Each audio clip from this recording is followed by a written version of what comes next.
திரு சின்னசாமி அண்ணா தொழிற்சங்கத்தைச் சேர்ந்தவர் நமது தொலைபேசி இணைப்பில் இருக்கிறார். அவரிடம் கேட்கலாம். ஐயா வணக்கம். வணக்கம்.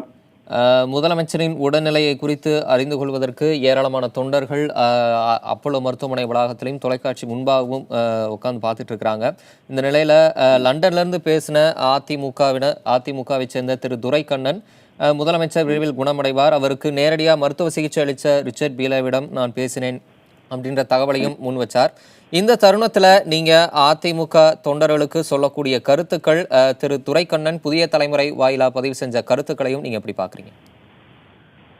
மாண்புமிகு தமிழ்நாடு முதலமைச்சர் அம்மா அவர்கள் கோடான கோடி ஏழை எளிய தொழிலாளர் வர்க்கத்திற்கு எவ்வளவோ நன்மைகளை செய்திருக்கிறார்கள்.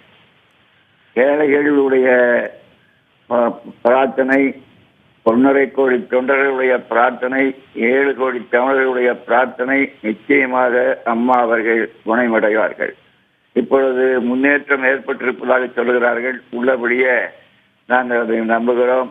ஆண்டவன் நிச்சயமாக அம்மா அவர்களை நிச்சயமாக குணமடை செய்து மீண்டும் தமிழ்நாடு முதலமைச்சராக அம்மா அவர்கள் வந்து தமிழ்நாட்டு மக்களுக்கு பணியாற்றுவதற்கு எல்லா வல்ல இறைவன் கோடான கோடி தொண்டர்களுடைய பேரன்பும் ஆண்டவனுடைய கருணையும் புரட்சி தலைவி அம்மா அவர்களுக்கு என்றென்றைக்கும் இருக்கிறது.